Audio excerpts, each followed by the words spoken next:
Ladies and gentlemen, welcome to Lakota East High School, home of the Thunderhawks. Here tonight to perform Lakota East High School Band.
Ladies and gentlemen, can I please have your attention?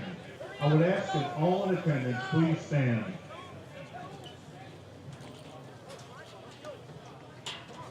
On this day, Patriot Day, 19 years ago, the United States of America suffered a devastating attack on our citizens, our freedom, and on what we know as the American way of life.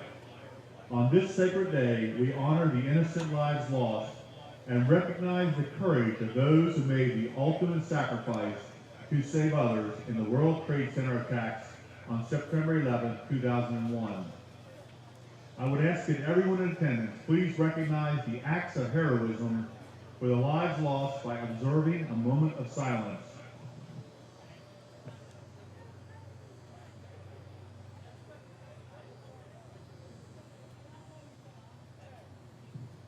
Thank you. I would now ask everyone to please remain standing for the playing of our national anthem, the Star-Spangled Banner. The colors are presented by the Combined Color Guard of VFW Post 7696 and American Legion Post 681.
The Board of Education Superintendent, Principal, and Athletic Director of Lakota East High School extend to each of you a cordial welcome.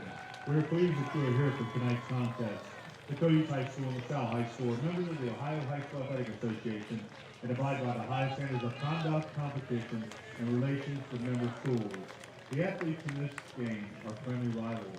While the play may be fierce, all in attendance tonight are reminded that this is a game between high school student athletes and high standards of sportsmanship are expected at all times. The officials assigned this game have been selected and assigned. Ladies and gentlemen, welcome back to the Hawk Nest. We have a unique regular season matchup between Lakota East and LaSalle Lancers. I'm Dave Royce with my partner Ken Yablonsky. And Ken, this is a different matchup with these two teams, but they're not unfamiliar with each other at all, are they? Yeah, Dave, East and LaSalle have played 5 times. This is the 6th meeting over the years. It's kind of rare to see a midseason GCL, GMC matchup. They have scrimmaged each other the last few years, so they're not unfamiliar with each other. And the coaches have ties to one another. Coach Haynes and some of their coaching staff have some familiarity coaching together, and Rick Haynes actually coached a few of the Lancer coaches, from what I hear. So we have LaSalle coming into the Hawks Nest 1-1, coming off of a tough loss with St. X last Friday night and a win against Elder the week before that. And East at 0-2 after last week's loss to Mason, after spotting them 7 points. Just couldn't climb back into that game, and a tough loss the week before by 3 points to Sycamore. So though 1-1 and 0-2, this could be a good battle between these two teams. Yeah, Dave, East had 2 close matchups in their first 2 games, like you said. LaSalle had a classic game, an instant classic game against Elder week 1, 53-52 in double overtime, and those teams just battled one another. And last week LaSalle had to face St. X, and a little bit of letdown week for them after their high of beating Elder. They weren't as competitive as they would have liked in that game, dropping to St. X.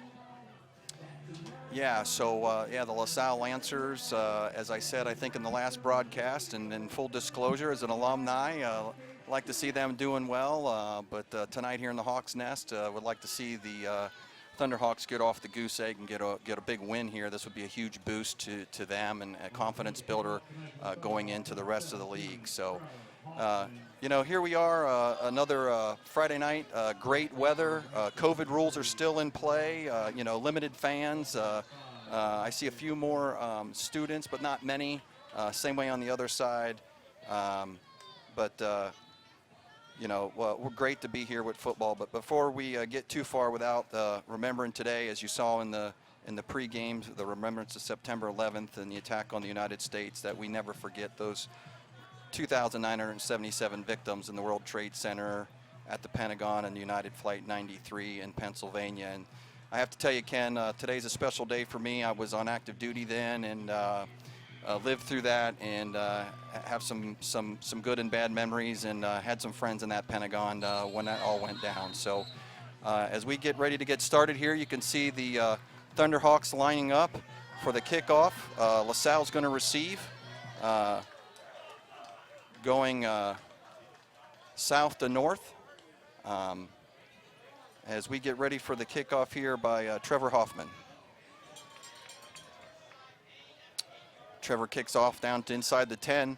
The Lancers pick it up and take it left-hand side. He sees a hole. He's going at the 40, the 45, and gets knocked out of bounds at around the 45-yard line. Looked like by number 2, Caleb Van Hoser. Yeah, the run back on there was by Javon Payne.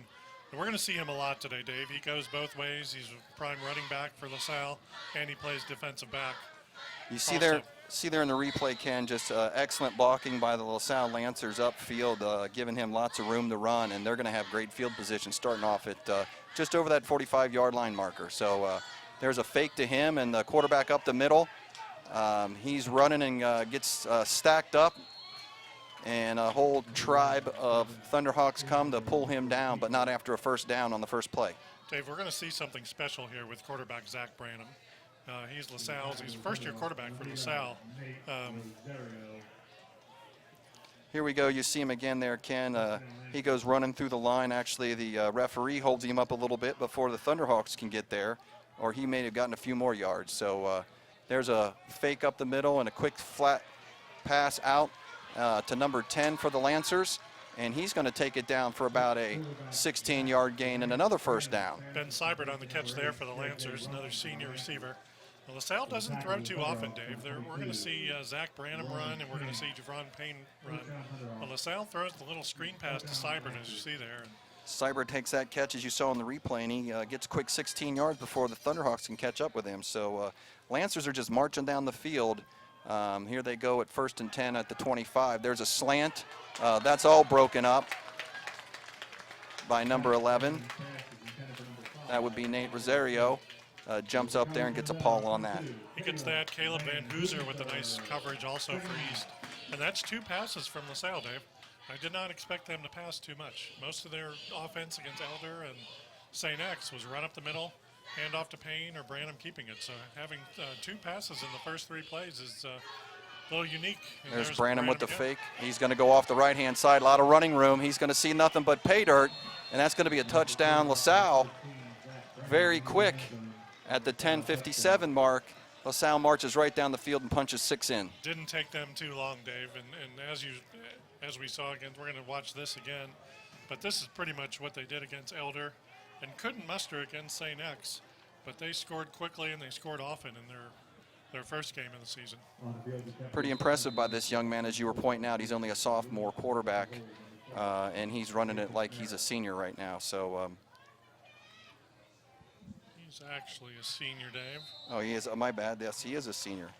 But it is his first year. They graduated their quarterback last year, and it's his first year as the starting quarterback. Gotcha. So he's stepping into that role, like you said, and not hesitating at all. So I think he'll get quite a bit of looks around the state. I would imagine he'll be a scholarship D1 candidate from what they're saying, from what he's been able to accomplish so far. So the point after was good, and LaSalle's up 7-0. 2 passes, 3 runs, and right into the end zone there. He's going to have to find an answer to that, Dave. Otherwise, we're in for a long night here. Absolutely. So, you know, we saw on that replay of the touchdown, again, some really good blocking up front by the Lancers, really pinning down the East defensive line and opening up that hole for the quarterback to just run right through, break it outside, and scamper right into the corner of the end zone.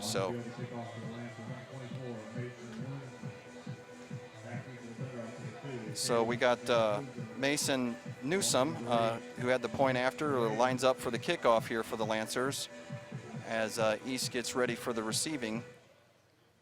Caleb Van Heusen and Nick Rabin are back deep for the Hawks. And if they can get a nice run back like LaSalle did, we'll be in good shape here. Kind of a flat kick there.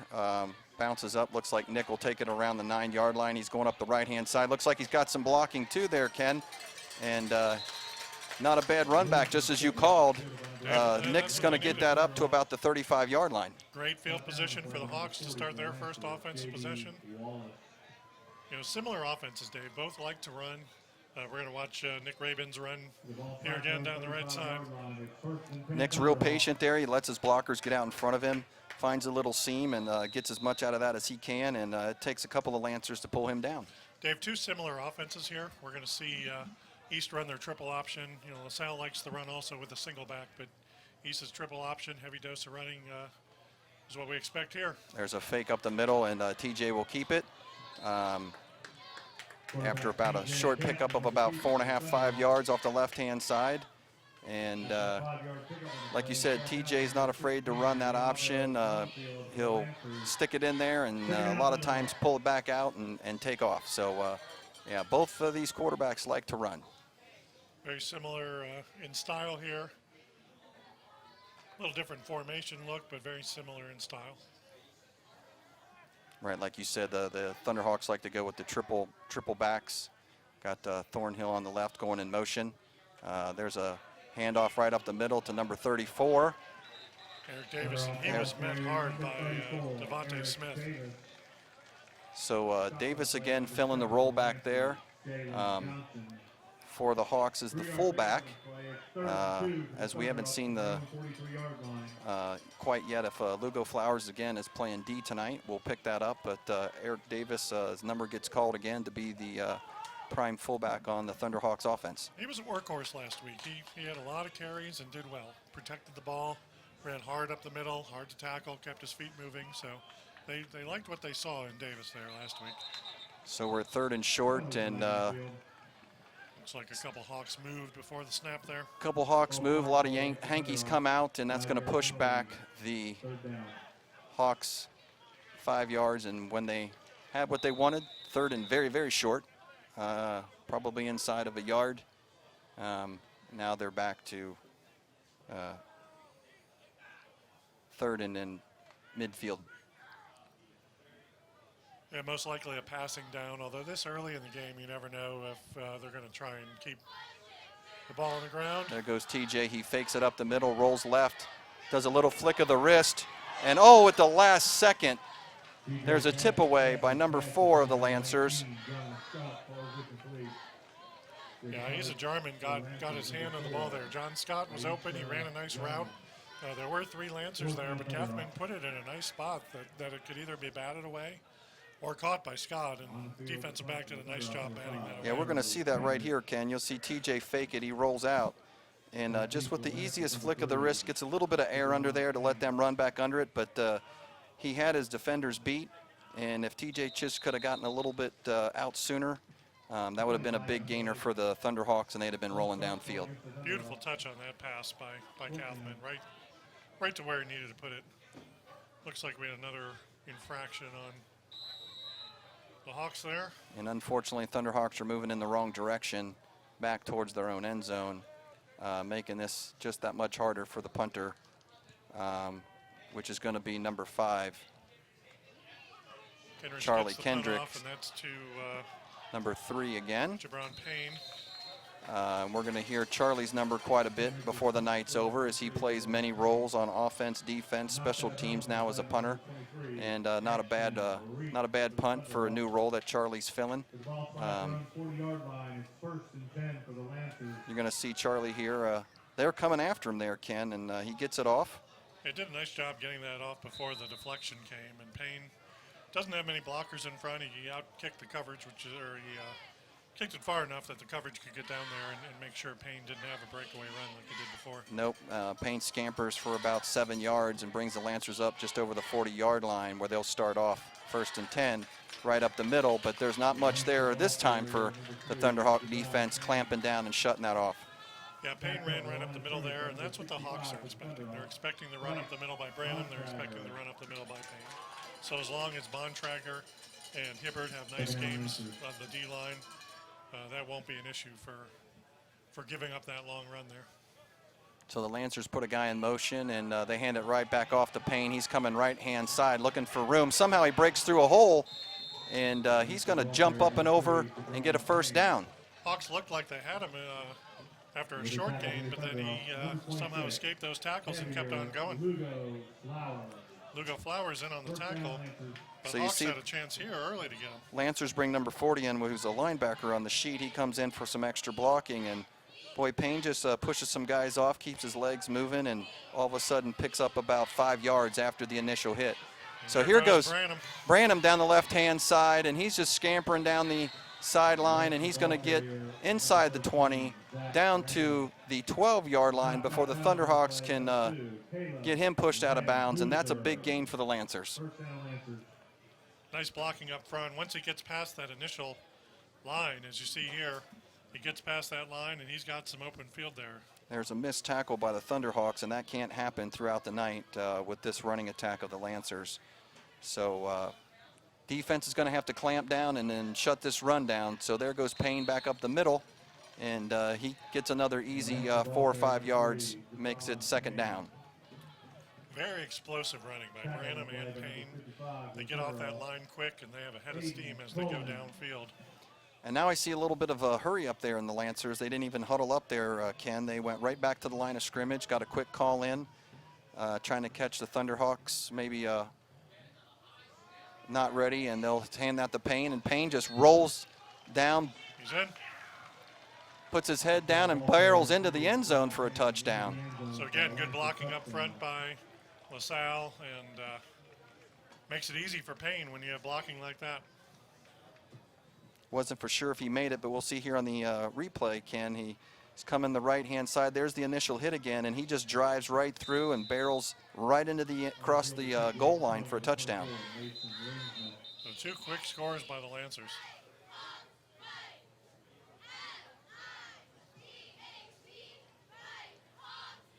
So the Lancers get set up for the point after here. That's Merritt for the hold for the Lancers. And Newsom for the PAT, and he'll get it off up the middle. And that'll bring it 14-0 for the LaSalle Lancers over the Lakota East Thunderhawks. And we're only halfway through the first quarter, Dave. Yep, just 7:24 still left in the first. And if East doesn't get the offense rolling here soon, could be a long night for them. Absolutely. East has to find a way to get the ball, get their first downs. They want ball control. They want to have the ball more than LaSalle has the ball. Now, obviously, you don't want to give up the quick scores, but you do want to methodically march down the field and get your first downs. And that's what the Hawks lacked on their first offensive possession there. Yeah, as we were saying at the beginning of the game, not unfamiliar opponents to one another. A lot of preseason matchups, but we know in those preseason matchups you're trying some stuff. You got kids in there that maybe not in the positions that you want, and when it really counts, you're seeing a lot different play here out of LaSalle. Never mistake that, in the state they play, they're on the D2, but they play a D1 schedule against, as you were mentioning, Elders, St. X, that GCL Mollers. South is such a tough conference to play in between those 4 schools, Moeller, Elder, St. X, and LaSalle. And then they bring other teams in that are just as tough. So here we go. LaSalle kicks off down to about the 7-yard line. Looks like Caleb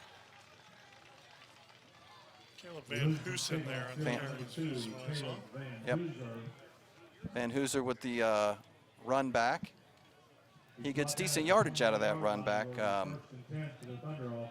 Not what they got in the first one, but here you can see he takes that about the 7-yard line. Looks like he's got some blocking up front.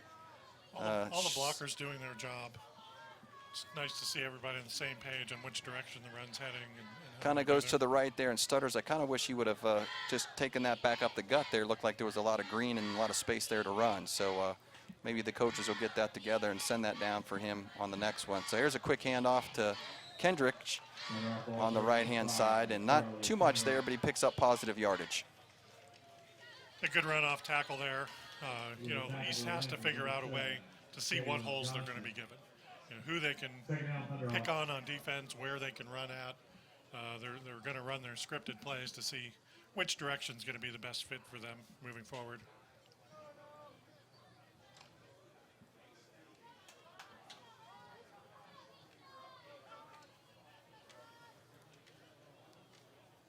So there's TJ back up underneath center. He gives that to Davis. He goes up the middle, finds some space there and blows up a hole. And great run up the middle by Davis. Great run by Davis. He's just barreling through. And as we said, Coach Haynes called his number, and he's been stepping up for the last 2 weeks. So that'll be a first down for the Thunderhawks. We're going to see another shot of that, Ken. That was on the punt pursuing.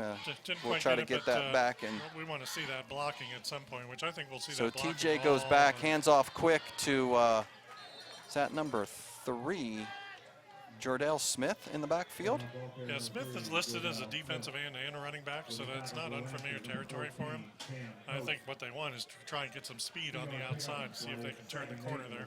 So yeah, a little different wrinkle there, as you were mentioning, for the Thunderhawks. Got to find something that's going to work. Here comes that run by Davis again. And we're going to see the nice up front blocking by Sierraveld and LaRubio and Haberthier do a great job just splitting that defensive line to give Davis the room to run. So now we got trips in the back. That's number 30 getting the ball. Ethan Evans. Ethan Evans, sophomore. Sure, and, who he came in there for. I don't know if Davis was winded. I think Davis came out on that last play, Ken, and Evans went in. Not sure why that exchange happened, but I can see Davis on the sidelines here, straight out in front of us from the booth. And there's an official timeout. Yeah, it looks like he's still trying to catch his wind after that 10-yard run he had. Doesn't look injured at all, just looks like he needs to catch a breath. So you got Evans in the backfield now, and Smith in the backfield with Kendrich. So TJ goes up under center. He fakes the handoff, drops back the throw. Scott John Scott. Finds John Scott right there in the center of the field. Nice throw, nice catch. John Scott curls in, puts it right in his breadbasket, looks it in. Really nice throw by TJ. Finds Scott here on the replay we're going to see. You see TJ drop back, throws that to a nice big target. He goes up and grabs it right in the center field, protects the ball too. That's always key after the catch, right? And gets a nice first down for the Thunderhawks. So this is the first time Thunderhawks have been in Lancer territory. TJ will hand that back off to Smith. He pops it out to the right-hand side with nothing there on the left. He makes the first down, 10-yard run. Jordell Smith. Great to see the variety in the backfield, Dave. So we're going to get a look here. Smith goes in, hits his own man. Nothing there in the hole, Ken, and he just pops it out right. Sees that seam and takes it for a nice first down.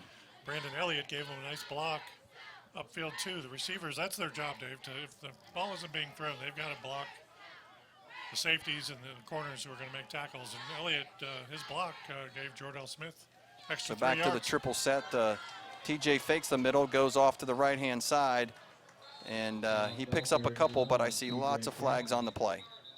Yeah, it looks like Hawks are going to get dinged for holding.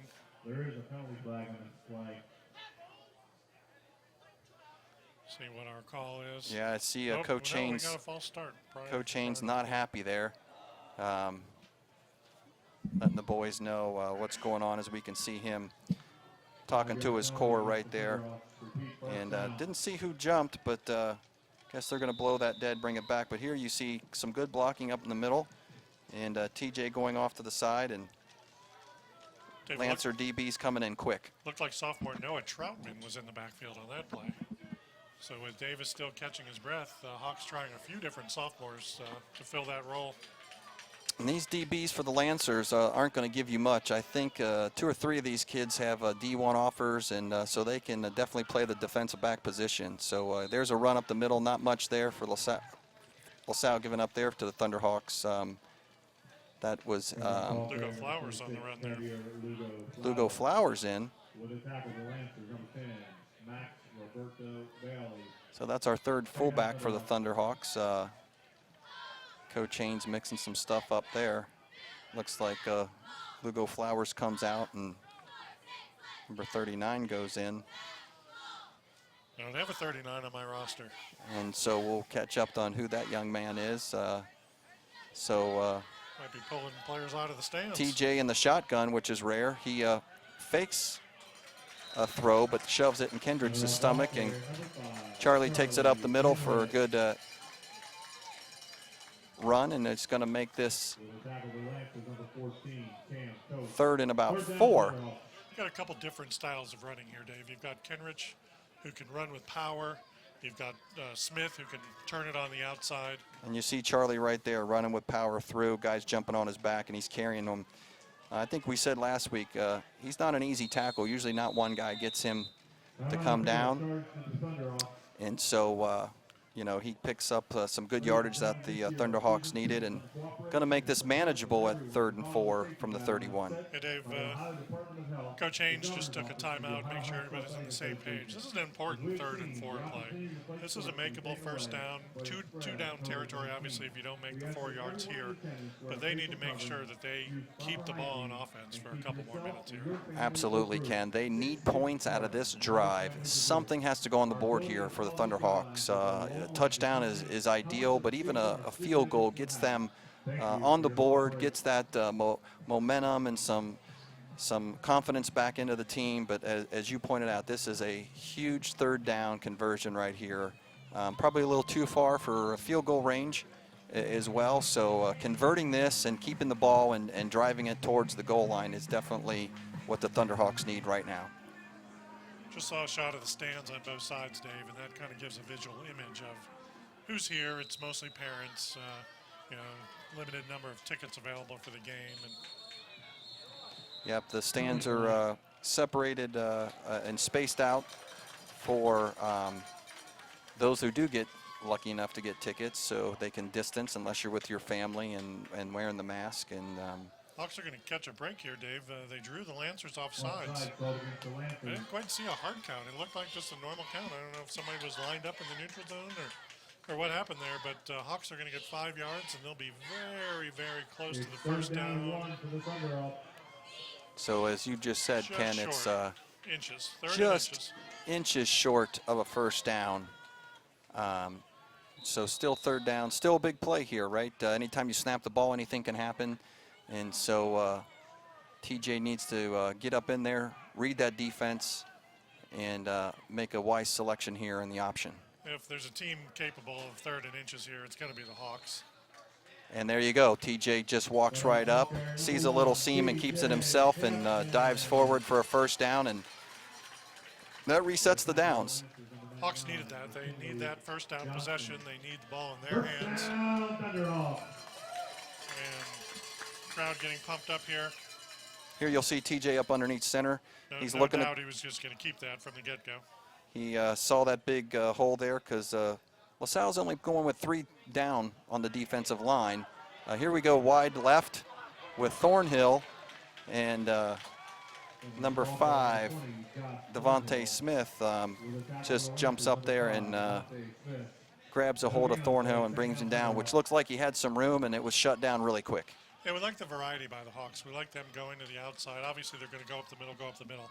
But occasionally, they're going to try and turn that corner on the outside with the sweep play. And unfortunately, LaSalle's defense was right there. But the Hawks need to keep doing that. They need to keep trying that to keep LaSalle honest. And I believe that Dante's one of those kids that have one of those D1 offers. So got some players over there in the red helmets. So here we go with TJ in the shotgun. He doesn't. Oh, wow. There's a fumble straight into the Lancers' hands, number 14. He's going to go down until somebody can catch up with him just inside the 40-yard line. And Merry Christmas, Happy Holidays to Cam Cope there. Cam Cope got a big present when TJ Kendrich goes into the line, and that ball comes popping out. We're going to see this here, Ken. There's the handoff to Charlie, and just a big strip, and the ball goes flying right into 14's hands on the run, and he's even got blockers out in front here, and I'm really surprised that the Hawks actually caught up with him. So good pursuit from behind. Even the big O lineman there, Austin Severfield, was going to chasing him down, kind of forced him in and letting one of his other players catch him, or he was going to the house. So here we go back on offense for the Lancers. As expected, first play goes to Zach Branham, and he scampers up the middle for 6. Branham didn't hesitate at all, did he there, Ken? He took the snap and just took off right away, wanting to run. So as we said. Empty backfield there. They have a 14-point lead. They're not going to chance throwing the ball. Running is their forte. And he's in an empty backfield again. Up now, number 44 comes in. Looks like he's going to do some blocking, and Zach's going to throw that down the center to a wide open. No, that's a fumble right there. Nope. Catch. Not sure they're saying. We're not too for sure. There's. Oh, they're going to give that ball to the Lancers, saying that was the ground caused the fumble. I'd like to see that one again because it looked like somebody hit him really hard there, and that ball came out. So the refs are winding the clock, but we're going to take a quick look here, Ken. And Branham with the empty backfield. We thought it was going to be run all the way, and he throws it downfield to Devontae Smith. Devontae Smith makes the catch there, tackled by Thornhill. His knee hits, and then the ball pops out. So he got really fortunate there, as we saw on the replay, as it looked like Thornhill was ripping at the ball, but the Lancers' knee just touched the turf as it jumps out. So that's the end of the first. LaSalle 14, Lakota East 0.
Well, welcome back to the Hawks Nest.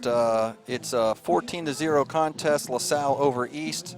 After a pretty close call here that we just thought may have been a fumble, we're going to see on a replay where LaSalle takes the ball down inside the 5.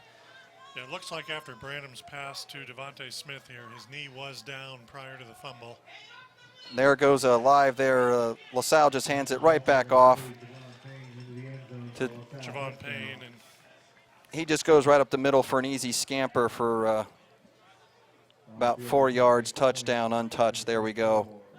And that's going to bring it to 20-0 early here in the second quarter. I was mistaken, Dave. That was Payne on the catch down there. I said Devontae Smith, but we've been calling both of their names a lot.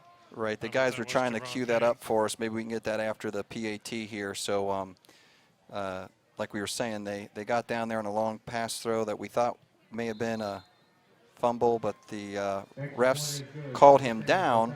We're going to see it here, Ken. You see Branham drop back, and he's looking at all the way. Payne all the way. He does look it in nicely. There's Thornhill. The ball's still in Payne's hands. Payne's knee goes down. He still has the ball. And there's the rip. And it comes up. So looks like the no different camera angles, Dave. I wonder if there was a camera in the end zone, you know, in the NFL or college type atmosphere, if they have a different angle there that maybe the ball was bobbling. But from the referee's angle, from our angle, we had knee was down. And yep. And so the Lancers stayed in possession there, and one play punch it in. And boy, what a chance that would have been for the Thunderhawks after they fumbled and gave a gift. Popped right into the DB's hands, and he got a big run back. And then the big play for East to be able to come up with a turnover there for the defense would have been huge. And keeping this to a 14-point game, and now it's 21-0. And, you know, that could be a 14-point swing there if East can get the ball back and drive back down. Well, the other unfortunate thing, Dave, was East was driving, and you remember Thornhill got stripped there right into Cope's hands. And Cope with the gift just ran down the field and put the Lancers in striking territory there. And just when we said we thought Branham was going to run the ball, he does drop back and pass. So that took us off guard. I'm sure it took the Hawks defense off guard, and that allowed them to get the long play downfield. So Rabin and Van Hughes are back again to receive the kickoff for the Thunderhawks as the Lancers get ready to kick off to them.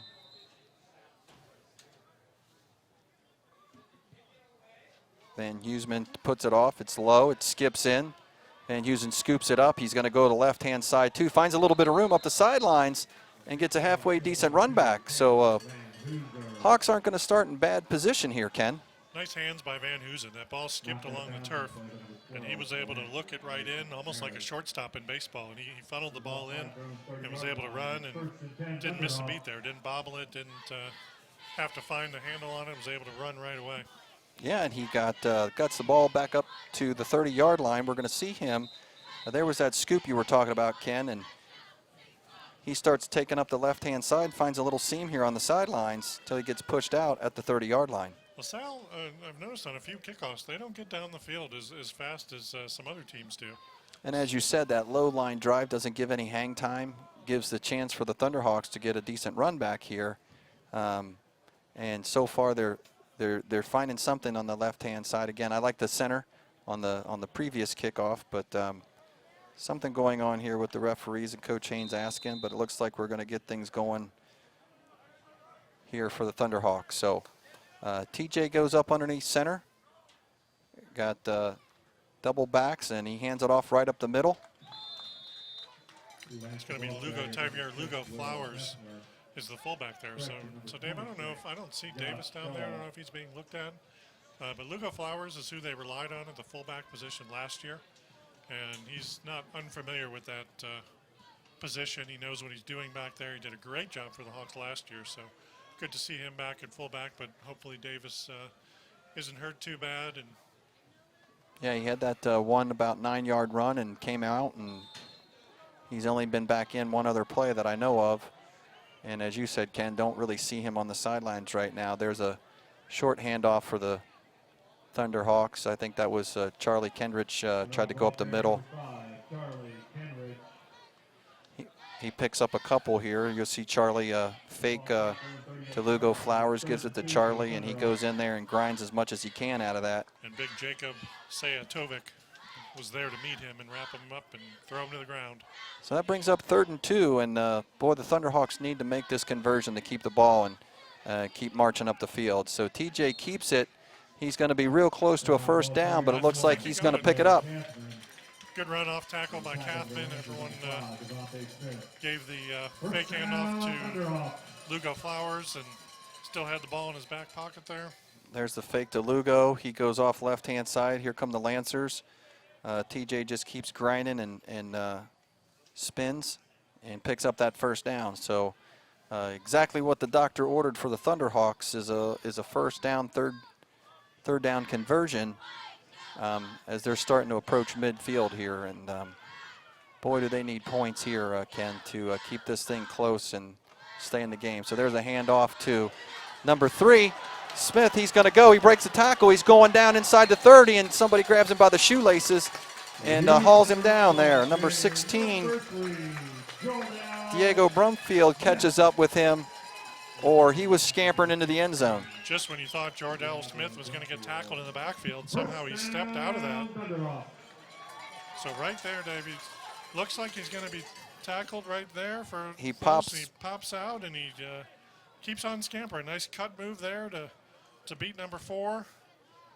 And he runs with authority. That's what the Hawks needed. Nice open field tackle by number 16, but not after a first down and some big yardage that they needed. Oh, there's a toss over to Charlie by TJ Kathman, and that's going to be another turnover. Diego Brumfield is right there to scoop that up, and the Lancers are going to pick up another turnover again, just as the Thunderhawks were moving in the right direction in Lancer territory. So you're going to see Kathman roll to the right here, and he's got the option to keep it or pitch. And the ball just sort of slips out of his hands. Looked like he was just going to hand it off to Kenrich, and it slipped right out of his hands there. Wasn't even a pitch. It was just looking to hand the ball off, and it squirted out of his hands. So that's very unfortunate for the Thunderhawks. Again, after a big yardage, big momentum swing, they're heading in the right direction, getting deep, getting into the Lancer territory, and the turnover. So Zach goes back on the quarterback, rolls right, throws to an open receiver for about 15-yard first down. Sean Taylor on the reception, and David looked to me like the ball hit the turf, but there's Zach. He rolls, and no, he did catch that clean. He looks like his hands are under there. That's good camera work. And there. that is a great camera shot by the guys where he gets his hands Westchester just under the Cable ball. TV cameramen looking for their raise there. That beautiful angle on that. Hey, we got some of the best out here, so these guys give us some great shots. So there goes Zach off the right-hand side. He's met very quickly by Nate Rosario, who wraps him up. I'm surprised, Dave, to see LaSalle passing the ball a few times. In their first 2 games against GCL opponents, they didn't throw the ball too many times. So the fact that they have the 21-point lead and they're still throwing, that's a good chance against a non-league opponent to see what you have in your repertoire also. That's true, and maybe something they're seeing from the booth and calling down, saying they see something open. So here's a ride swing over to number 31. Mystery player. And he had some yardage there. Patterson, 36, took that on the pitch and goes wide left, and he picks up about 8 yards on that. Lancers are right back up to the line of scrimmage quick. Dave, that's only the 3rd carry by a runner other than Payne or Branham. So Branham gets up there, tries to get a hard count, nothing there. Hands that off to Payne. Payne puts a stiff arm, goes out wide right. He's got some room. He's going to pick up the first down and then some, and he's going to be Josh Thornhill on the tackle there. Inside the 40-yard line, first down, Lancers. You know, these Lancers, just because I have a little history there, Ken, they have a breed of running backs that come through this school year after year after year, and wide receiver core. And we were just kind of talking a little bit last week about when you start having successful programs, kids want to be a part of that. Kids want to participate in that. So LaSalle has done a really good job over the years with that. And Payne is another one of many great running backs right now over at the LaSalle. And he gets the run there, but Thunderhawks starting to queue up on him, and number 58. And Kevin Cornell with nice pursuit here. You know, Payne's going to run, and he's looking to turn it up. Justin Cantona is not going to let that happen. Kevin Cornell and Nate Rosario does a beautiful job. Rosario holds him up, and there's a great example of not giving up on the play. And Kevin just keeps chasing and chasing and chasing, and then wraps him up and pulls him out of bounds. So LaSalle's also getting dinged with a penalty here. looks like they got holding on the Lancers, and that's going to back them up. Hawks are going to accept the penalty there despite the loss and push it to 1st and 23. Yes. So East will definitely take that, considering the situation. The Lancers jump back and throw the ball, like you said. Interesting that they're going to throw it, but like you said, in this situation, sometimes you got to see what you got when you're at 2nd and 23. Yeah, quick snap and quick catch to Joe Marshall. Just a little couple. Zach Davis wraps him up after a short gain, and the Lancers are right back up to the line of scrimmage. Now they give to the big fullback, number 43. Looks like DeVay Hill. DeVay Hill comes into the game to give Payne a little breather. That's his first carry of the season. So Hawks have forced LaSalle into a 3rd and 14. 3rd and long for the Lancers. And you see they got their receiving core is definitely out there for the Lancers.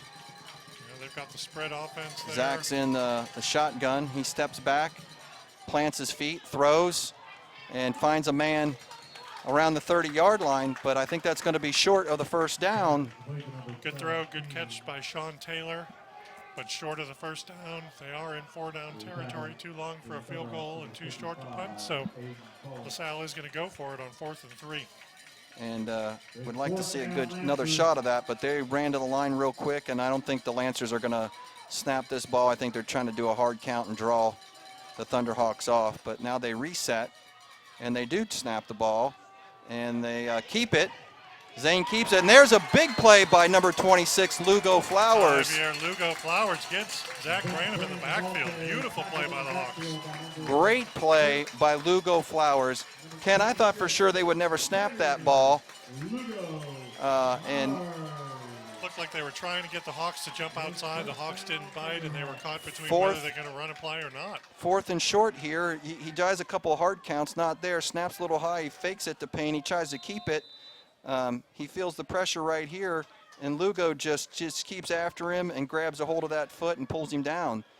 And Hawks are going to take over on downs there, and that's what they needed. They see if we can use that momentum to get down the field. So now TJ fakes the handoff, rolls left. He's going to throw with a lot of air underneath the ball to number 19, wide open, deep. Got behind the defense, and he finally hauls it down right about the 29-yard line. David, he rolled down and threw that high up in the air. That looked ill-advised, but the Lancer corners and safeties were nowhere to be found, allowing John Scott to pull the ball in and get upfield. Yeah, TJ got a little too much air underneath that, but John was so wide open, nobody around him. He just could wait underneath that and haul it in before the Lancer defense got there. Yep, So almost looked like he was receiving a punt there. It did. Yeah, somehow he slipped behind the Lancer DBs. They lost where he was, and TJ just kind of threw it up for him to kind of run up underneath it. So now we go right back to the run. TJ hands it back off to Davis, 34, and he pounds it right up the middle. Good to see Eric Davis back in the game there. Whatever's ailing him, he had it looked at, and they deemed he was fine. So back to the starting offense for the Hawks there. Yeah, don't see anything visually from the booth here on Davis, but like you said, Ken, he's back in the lineup. I don't see any extra tape or anything on him, so whatever was wrong with that young man, we're glad he's back into the game and producing for the Thunderhawks. So there's a misdirection there, handoff over to Thornhill. Going for the first down. Saw Kenrich go in motion there. And then Thornhill come by the other side. So great play there, but I see number 65 come running off out of the trenches there. I see right here, must have got a thumb or something stuck on somebody, but does his job. Bontrager. He's a defensive tackle, and they had him on offensive line. So a little wrinkle there by Coach, opening up some holes for Thornhill to scamper through. And here goes the Thunderhawks again. And that boy, looked like a little confusion in the backfield there. Little confusion and a lot of push by the Lancers there at the line of scrimmage. TJ looked like both men went the same direction and collided into each other, Thornhill and Kenrich, and then Kathman had no choice but to keep that and run it himself.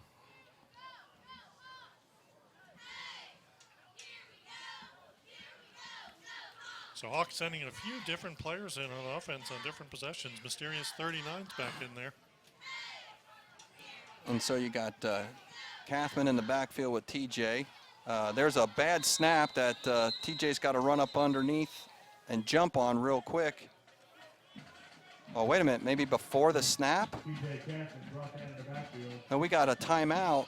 I think we got a timeout before the snap there. You'll see the ball just kind of never moves from the center. Not too for sure what happened there. Rubio went to snap it there, and it went off his ankle.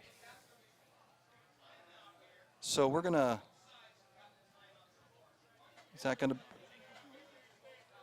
Yeah, definitely went off the ankle, and TJ jumps up underneath there. But LaSalle takes the timeout here, not too for sure. Here comes that snap there by... Is that the Rubio snapping the ball? That's not. We have a different center in there, Dave. Yeah, that ball just never gets any air underneath it. Just rolls right off his ankle. And I don't know who snapped that. Not for sure if it's going to be second down or third down, but there's a good shot of the drum line back tonight. Like we said, we saw the band at the beginning of the game. That was nice to see. Felt a little bit like regular Friday night football, but those kids are working so hard, Dave. They didn't miss a beat in practice. They were out there all summer, and it's great to see them. Even though the sparse crowd here, it's awesome to see the band on the field. Yeah, they got to perform there at the beginning, but here at the game, it's just Kathman's got an open man. Brandon Elliott. Brandon Elliott with the so touchdown. Brandon Elliott grabs it down from Kathman, and wow, that is exactly the medicine that the Thunderhawks needed right there, is a quick strike and some points on the board. And that should bring up some confidence. And we're going to see it right here. TJ fakes to Kendrich, and nice, pretty tight pass right there, wide open. Yeah, LaSalle's expecting the run. They're not thinking the Hawks are going to pass at all. And Elliott does a nice job of looking that ball in. And so the wide receivers for the Thunderhawks seem to be slipping behind those DBs, which is very uncommon with this DB core of the Lancers. But like you said, they seem to be anticipating the run, cheating up on that run, and the Thunderhawks are finding some seams behind them and taking advantage of it. It's a big ego booster for the Hawks. They needed that score going into halftime. You don't want to go in with 0 points on the board. So now they have something to ride on. They have something to talk about. Here's what worked well. We were able to roll off to the right-hand side. We're able to get our receivers past the DBs of LaSalle, and we can find some openings, and we can score against these guys. So you can see there, I think, the LaSalle DB core there getting talked to by their coach, and I'm sure they'll get that corrected at halftime as well. And just prior to that, you saw Coach Haynes happy with getting some points on the board and getting some momentum for the Thunderhawks. Like you said, so important to get points before the half and have something to build off of. So here we are, 21-7 with just 3:38 left in this half. On again, beautiful Friday night, nice cool air and breeze going there as we saw the flags flying. The flags are at half mast there after the opening colors by the American Legion 681 was a joint one with 7696 posted the colors for us tonight, and it was a nice little tribute that the East did prior to the game for the 9/11. So, Dave, I wouldn't be surprised if the Hawks kick this short. I'm looking for a squib kick. I'm looking for something that doesn't go very deep to Payne. They don't want to have Payne get a good run back here. LaSalle had a player named Larkin back in the day that teams would never kick to. I watched LaSalle play a playoff game against Harrison, and Harrison actually onside kicked every time because they didn't want. So Hoffman was kind of, absolutely, Ken. I saw Hoffman in kind of I-spine, and there you go, exactly what you said, a little squib kick. But, boy, that was sucked up quick like a vacuum by the Lancers. And, watching the Lancers in the past, very familiar with that young man, Larkin, who went on to go up to Northwestern and play some football up there. And, that was a young man you didn't want to give the ball to. So great call there, partner. They did exactly what you said. They squibbed, but it looks like the Lancers were ready for that, and they closed that down real quick. If that could have got through that first line, Ken, I think the Thunderhawks would have had a chance to go and grab that. So here comes Payne again, going left-hand side, and there's just nothing there. That's big number 44. We haven't had the chance to call his name yet, but Justin Katona jumps in there. And that's another kid that they don't normally run at. No, they like to. Most teams like to go away from Katona, and when he has the ability to make a tackle, he's going to wrap you up and take you to the ground. And nice job holding the Lancers to a 1-yard gain there. So now Zach goes back in the shotgun, goes a quick out, and great DB play by the Hawks to knock that away right on contact. Yeah, Ashton Reap right there on coverage, and that ball was thrown right where it needed to be. And Reap, as soon as he hit 87, that ball popped out. Didn't allow him to look that ball in. So 3rd and 9 now for the Lancers, and the Hawks are coming alive. Yeah, the Lancer quarterback dropped back, threw a nice ball like you said, but the defense was right there. As soon as it hit his hands, he hit him. So the Lancers are back in throwing mode again. He drops back, nothing going downfield. It's all shut down. He's got to drop it off to Payne. Payne's looking for space. There's a nice Hawks defense, nice block coming back by the quarterback, but the Hawks chase them down. And Thornhill did a good job of containing Payne, not to let him turn the corner and get upfield. So Payne ran a whole lot east and west, but didn't gain much north and south, and that's going to bring up 4th down and 6 for the Lancers. Great confidence booster. Hawks forcing a punt here. 3 and out for LaSalle. That hasn't happened yet. So Hawks coming off a touchdown and then a 3 and out. Yeah, not a lot of fans here like we were saying with the COVID, but what's here has gotten excited. You can see the sidelines starting to get excited for the Thunderhawks, and that's a big momentum swing like you said. So here we go with the 4th and 6.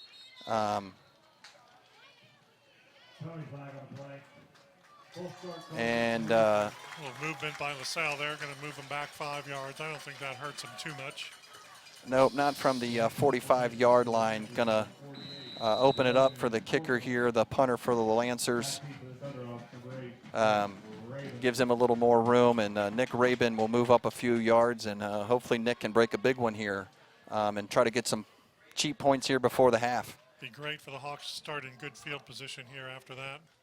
Slow kick off to the right-hand side. It was not a good snap back to the punter,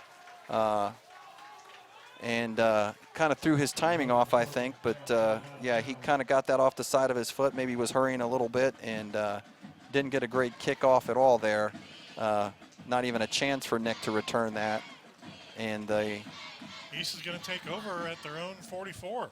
So their own 44, so that was only about a 15-yard net punt there. And this is the best starting field position I think they've had all night. So, hey, 2:42 left. You're down 14. You got 2 timeouts. So plenty of time here, Ken, for the Thunderhawks to go down and get a score. They got to mix it up. They got to make sure their offense is not predictable here. Mix up the run and the pass, and they're going to start with a pass. So TJ was right away in the shotgun, and looks downfield, not a whole lot there. No, does a good job of avoiding the sack there. He had his receiver there, so he's able to throw it at his feet. Jacob Sayatovic was in pursuit of Kathman, and Kathman did do a good job stopping the clock, make sure it's not intentional grounding. He's outside the pocket, and he did throw it at his receiver's feet. Absolutely, and smart play because there. Thornhill wasn't going to go anywhere. Barely, maybe back to the line of scrimmage, if not a loss. So, and Dave, that shows some maturity on Kathman as well. We saw him last week have that same role, and he threw it cross-body, cross-field to be intercepted by Mason in the fourth quarter. So here we go. growing. TJ's up underneath center. He's rolling. He pitches it out to Thornhill, and there's space to run. He's going down the right-hand side, and is he going to make it to the out of bounds or not? And we're going to get a first down inside the 35 down to about the 34-yard line. Great play. Run for number 20. TJ just holds the ball here. We're going to see, holds it to the last second just like the option's supposed to be. Tosses a nice pitch to Thornhill. Thornhill just starts running. Great blocking down field. That looked like Charlie Kendrick. On the block, yep. And opens up an extra few yards for Thornhill to get a big run down to the 34-yard line. Hawks are fired up on this sideline, Dave. And that also stopped the clock because he got out of bounds. So here goes the Hawks again. There's a handoff to Smith. He's looking for space. He's running and bumbling and dodging, and he's going to pick up about 5 yards here, Ken. That was a tough 5-yard run. He spun a couple times and broke some tackles. Looks like his ankle may have tweaked on there. Eric Davis comes in for Smith, but Smith getting some action here. Good matchup, Smith with this LaSalle defense there. Yeah, it's showing his agility, popping in and out of holes and picking up positive yardage. It's good to see. Gives the defense something different to look at. Now TJ fakes the handoff, takes it down the right-hand side and cuts it up.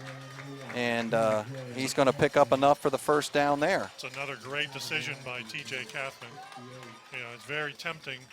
You don't want to get hit there. It's very tempting to pitch that ball. We're going to see right here where he could have pitched it. Fakes it to Davis, to the fullback, keeps it. Charlie down. Thought about pitching again, and now he makes his decision and moves forward. He knew where that first down marker was. Positive yards, first down. Hawks are going to take some time to talk about this one. Their second timeout, that's a good spot for that timeout. Minute 29 left. So 129, as you just mentioned, Ken, and the Hawks are on the move. They're at the 23-yard line. Would like to get this inside the red zone and punch it in before the half and bring this back to a 7-point game. Would be a huge momentum swing for the Hawks. A turn of events that was unexpected there. It was expected that East would score. And yeah, so coach calls a timeout, make sure everybody's on the same page. Probably he's putting in multiple plays here so they can get to the line of scrimmage fast in the essence of time. You also want to reinforce not to make mistakes here. He wants to make sure Kathman doesn't throw a ball that has the potential to be intercepted. If you're going to throw the ball, make sure you throw it over somebody's head out of bounds. Guys need to know to get down quick and get the ball back and get the line of scrimmage. Yep. Exactly. Step out of bounds when you can and extend that clock a little bit. So here we go. 1st and 10, see if the Hawks can take advantage. So TJ gets up underneath center, surveys the defense. He'll take the snap, put it into belly of Davis, and Davis just goes straight down. So whatever was ailing Davis, he's back and running just like he was last weekend at the beginning of this game. Yeah, that's what the Hawks need. They need that fullback dive up the middle. Good for 7 yards there. So they're right back to the line of scrimmage, not wasting any time. TJ fakes it this time. He'll keep it, and he'll go off the right-hand side and get some more positive yardage. And might be just enough for the first down, yes. So just over a minute left. Hawks have the ball at the 11-yard line, 12-yard line. 12-yard line with a first down. Knocking on the door of another score. We're to end the half here. So still plenty of time. The clock is running just inside of a minute now. There's a late entry. And there's a fake to Kendricks. There's a nice throw right at the goal line. And we got touchdown. Touchdown. Touchdown, Hawks. Jack Hartman. TJ Kathman with a bullet right over the middle to Hartman. That is exactly what the Hawks needed. TJ just steps up there. If the guys give us another look at that, yes. TJ's in the shotgun, got back to the line of scrimmage quick, fake to Charlie Kendricks. There's the slant, it's wide open. Fastball He just right up the waited middle. for it to open up, Ken, and boom. And LaSalle's going to block the extra point here. So Hartman takes that, cradles it, and knows exactly where the goal line is and gets in. And as you just said on the PAT, a little bit of a momentum bummer there that they can get a paw on and knock that down. We're going to see maybe who that was. The hold looked good. Wow, those guys are in really quick, Ken. Very quick. Two guys come off this left-hand side like they were completely untouched. So yeah, that was J.J. Ruffin and Jamar Hargrove Mundy. They must have got a tremendous jump on the snap. I saw the refs huddling up there, but no flags. So they're going to take the point after away, and that's going to make it 21-13. So how about Dave? Dave? Hawks gave the Lancers their best starting field position with that onside kick attempt, and they held LaSalle to 3 and out, and then they come down and score. Defense stepped up really big there. In fact, they got positive yardage, I think, out of that series on that 3 and out, and turned the ball over to the offense, and the offense back to a little bit more of what we're used to seeing in the Thunderhawk offense out of the option, and now with a young man in TJ Kathman who's got a good arm and an accurate arm, and we saw it right there on that touchdown throw, hitting the seam and putting it in for 6 points. Good variety of run, pass, and make it so they're not predictable. You're right, Dave. I'm not going to roll the dice and predict another onside kick here. I'm gonna kick deep here with 42 seconds left in the half. I think you're right. I think we're going to go at least semi-deep, not to have any big run backs, because they've had some success bringing the ball back. The Lancers have. So a little bit of a middle squib down to the center, and Payne's going to pick that up, and he's looking for a seam, but boy, he picks up some good positive yardage, and he's going to give the Lancers the ball just about the 36-yard line, but that's going to bring the clock down to 36 seconds, but the Lancers still do have, looks like 2 timeouts in their pocket still. And as we saw, Dave, they're capable of scoring in a hurry. So Zach Branham has a fantastic arm. He's got a good receiving crew. They have some speed on the outside, so the Hawks can't let down their guard and give up anything easy here at the end of the first half. So this is just a matter of what's the LaSalle coaching staff thinking here. Do they just want to go into the half, or they want to see maybe a little 30-second drill out of their offense utilizing these? Looks like an empty backfield with a spread offense here. Pat McLaughlin does like that spread offense. I know they run a lot, but he does like that. So we spread. got four wide receivers with a late ad, and there's a quick out. It's caught by Cole Schneider. And the Hawks just let that kind of open up. Austin Rippey over there for the DB. We'll see a quick snap in the shotgun.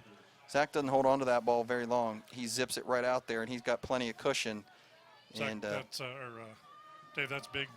Cole Schneider. He's a family friend of ours that goes to LaSalle, and I was texting with so his there's a parents nice earlier. rush in there, flushes out Zach to the right-hand side. He's looking for somebody downfield. He's got Schneider again.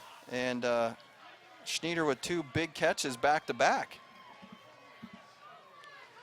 And He's got a nice set of hands, Dave. He has a D2 offer, I believe, to DePaul University. so they're right back to the line of scrimmage, not wasting time. There's another quick out to the right-hand side, and looks like they were going right back to him as well. Yeah, if it's not broke, don't fix it there. He had 2 in a row. And, big target with good hands is what you like to see if you're Zach Branham. Yeah. So 14 seconds left for LaSalle.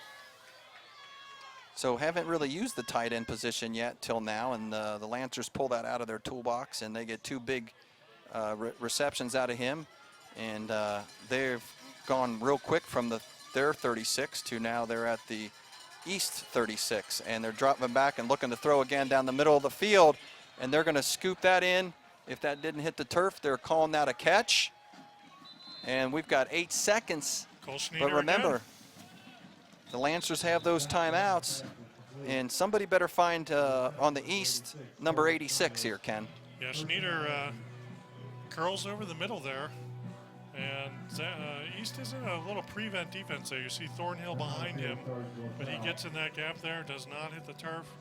I'm going to give my boy credit for catching the ball there. He does do a great job, gets his hands underneath the ball. That was a tough catch down the middle, probably not knowing who's around him, too, coming in. But, yeah, the East is in a little bit of soft defense in the backfield, and I really don't know why, knowing what the potential the Lancers have on the offense. Yeah, and they're also in field goal position, Dave. They've had a run of good kickers come through their program. In fact, last year's kicker signed somewhere Ohio State. And this year's kicker, as we saw in pregame, has quite a leg on him, too. So if LaSalle can't punch this in here in this play, maybe looking at a field goal here on second or third down. Branham is in the tight end shotgun. He's taking 2 steps, and he's getting rid of the ball real quick again. East playing the soft D. Devontae Smith with the and catch. Something went wrong over there on the right-hand side after the play, because I saw a flag come out thrown very high in the air by that referee. It's going to be some kind of personal foul either on the Hawks or on LaSalle. There was some words exchanged after the play. Yeah, penalty on LaSalle may take them out of field goal range. Penalty on the Hawks may make it so LaSalle goes for the touchdown attempt. Yes, so we're going to get the call right here. Dead ball, personal foul on Lakota. And it's going to be a first down. So that is exactly what the Hawks don't need. So there's the quick out. Good catch, good tackle. Good catch, good tackle. Some words and a little. I don't know about that. That's not a whole lot there to warrant a flag, in my opinion, Ken. Of course, we can't hear from up in the booth. It must That's have been exactly, words and not actions exactly. Don't know if there was verbal in there that the referee heard. We'll give them the benefit of the doubt since they're the ones with the flags, but not much on that push. So now the Lancers are going to go. There's a flea flicker throw. Touchdown, Lancers. No time left in the half on that touchdown. Hand off to Payne, and Payne flips it over to Schneider. Schneider in the corner of the end zone, touchdown. So as I was saying just a little while ago, they haven't really seen the tight end. They've been holding him back, and Schneider is just eating up the Thunderhawks right here. There's the handoff to Payne, and Payne takes a good hit, but he just throws it up. There's nobody within 10 yards of Schneider back there in the back of the end zone wide open. Schneider was targeted 5 times and had 4 catches on that drive. And what a quick answer by LaSalle going into the locker room. So just when they had some momentum, Ken, getting that good field position from the D, marching it in, hitting the strike with 43 seconds, they give the ball back to the Lancers, and they waste no time and bring the score to 28-13 at the half.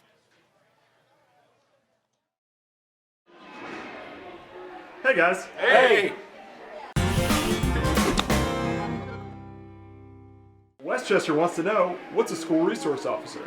In partnership with Lakota and Butler Tech, our school resource officer program places officers in the schools dealing with children every day. They are in the schools in a uniform capacity. However, they are there to assist children with their needs, assist administrators with their needs, and overall be there to guide the children through the school experience.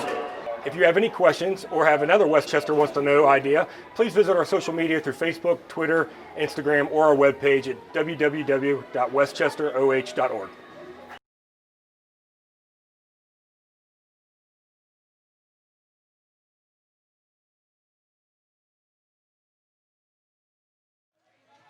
Welcome back to the Hawks Nest here on a nice crisp Friday night between the LaSalle Lancers and Lakota East Thunderhawks. Boy, Ken, we got a good one going here. 28-13 starting the second half. LaSalle's going to kick off to East.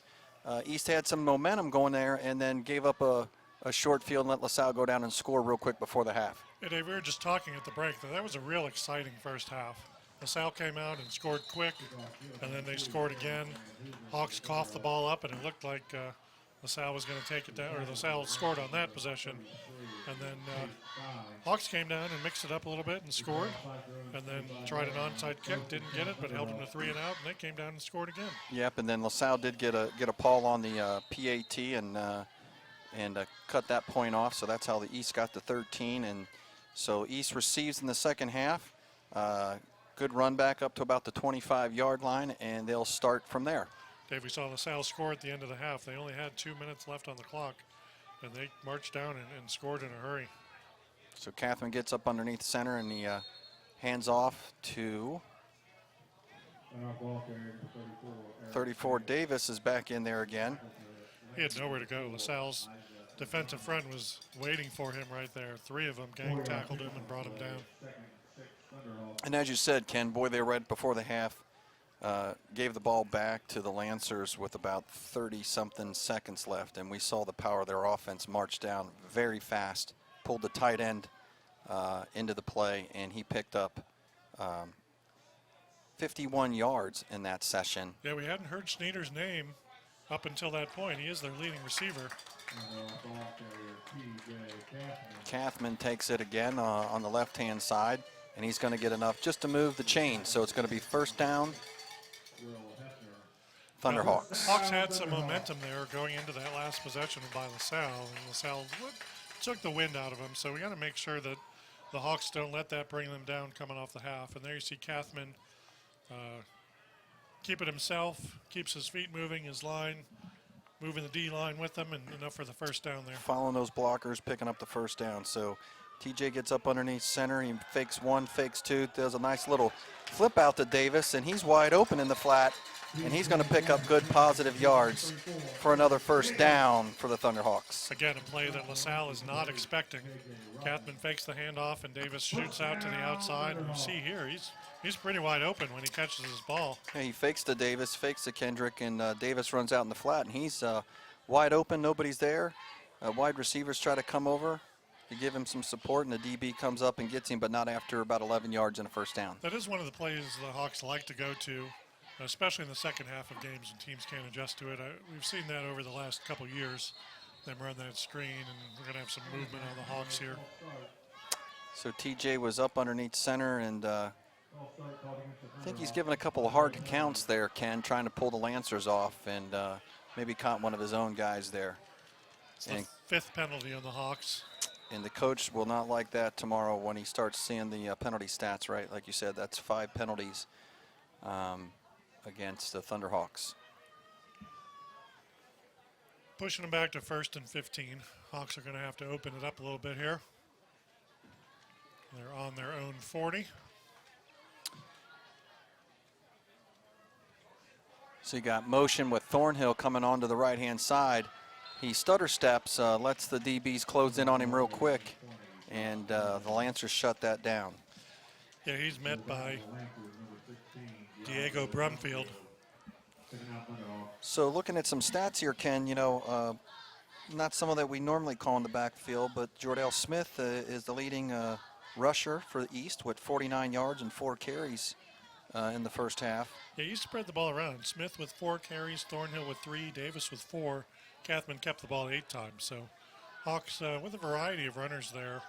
And John Scott for East getting 51 yards in that first half receiving. So we hope to see him some more. So TJ drops back looking for Scott down there. Nothing going, so he just tucks it and takes off running and gets a whole bunch of yards back. Kathman doing a great job of making something out of nothing.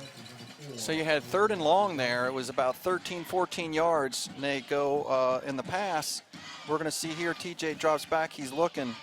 DBs shut it down downfield, and he just sees a lot of green, tucks it and takes off, makes a great move there. Picks up an extra 3-4 yards with a spin, and now is going to make this 3rd and short. And this is exactly what the Thunderhawks need in this offense. Now it's reachable for the Hawks. They were going to throw it to that area anyways, and you got it to where you needed it to. So 3rd and 2. Imagine they're in 4-down territory if they don't make it here.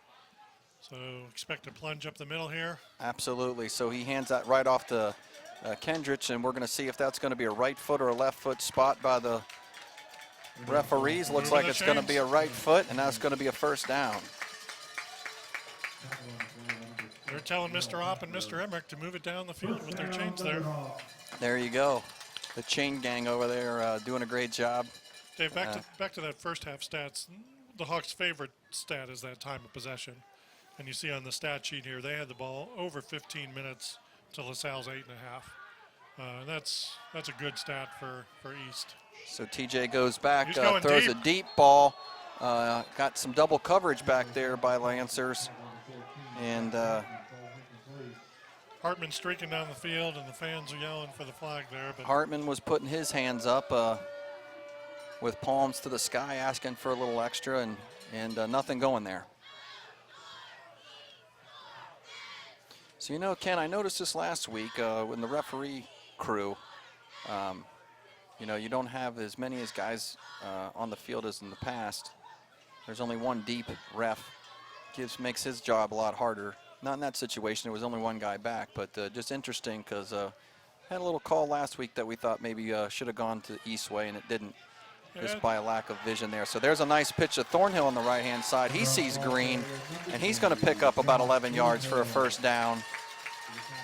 I don't know if the Hawks made many adjustments at halftime, but they seem to be finding some more longer runs, some holes opening up that weren't there in the first half. Offense is ticking, it's moving. There's a nice pitch by TJ right in Thornhill's gut, and he grabs it and he scampers, and that's his strength in that open field. He's fast, he's slippery, and if you give him some space to run, he can usually pick up some good positive yards.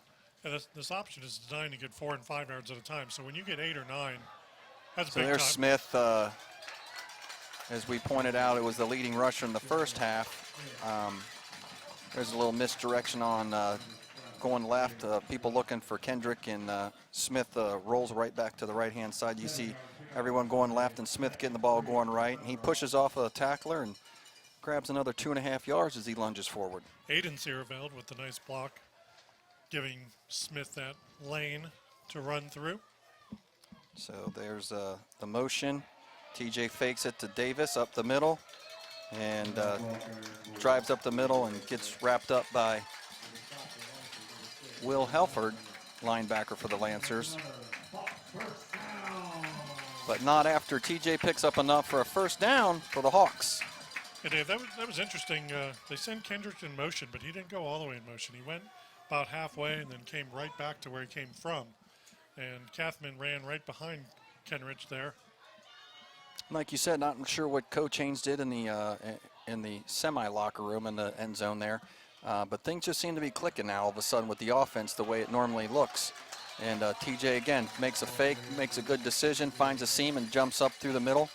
And looks like he's going to get just enough for a first down. And it's going to be, don't know if that's going to be first and goal, Ken, or if that's going to be first and just. Looks like first and goal from about the 9.9 yard line. Yep, they're going to give it to him just inside the 10. So Yeah. that's going to be first and goal. Dave Kathman is running with very much confidence right now. He didn't have as much confidence last week as I see him having this week. There's a big shift there on the offensive line. TJ gives the motion for the motion, and Kendrick comes, and he goes off left-hand side. Not sure if TJ called something different there at the line of scrimmage with that big shift on the offensive line. I couldn't tell if he maybe saw something or if that was designed to shift that way pre-snap, but good enough for 1 yard, positive yard there. Second and 9, second and goal from the 9. John Scott comes back in the game. He'll split out wide left.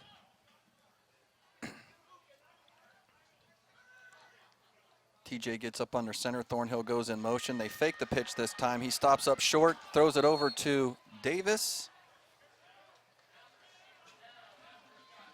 That's the same play they ran to start this half, just to the other side.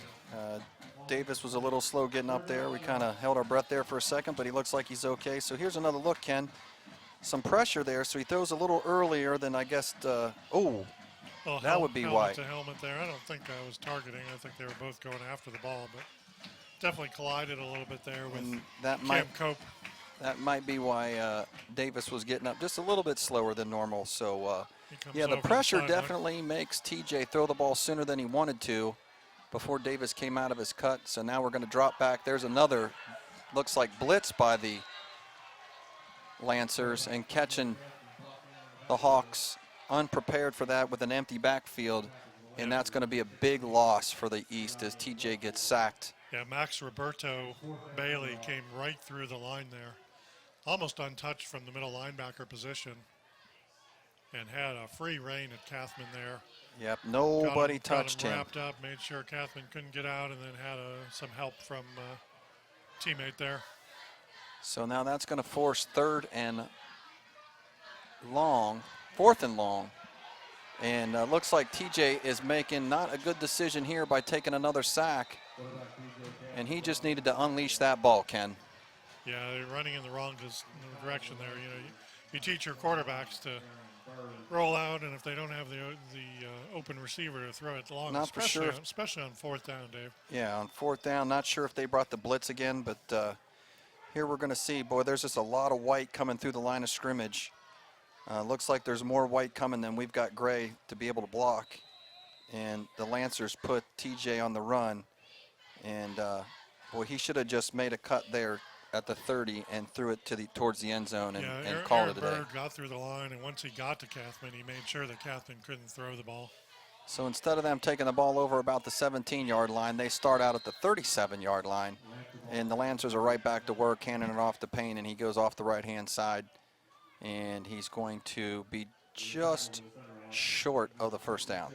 And Branham hands off to Payne for their first offensive possession, and that's I think we're going to see a big dose of Payne here. Keep this clock moving, and there he goes again. Payne gets handed off right up through the middle.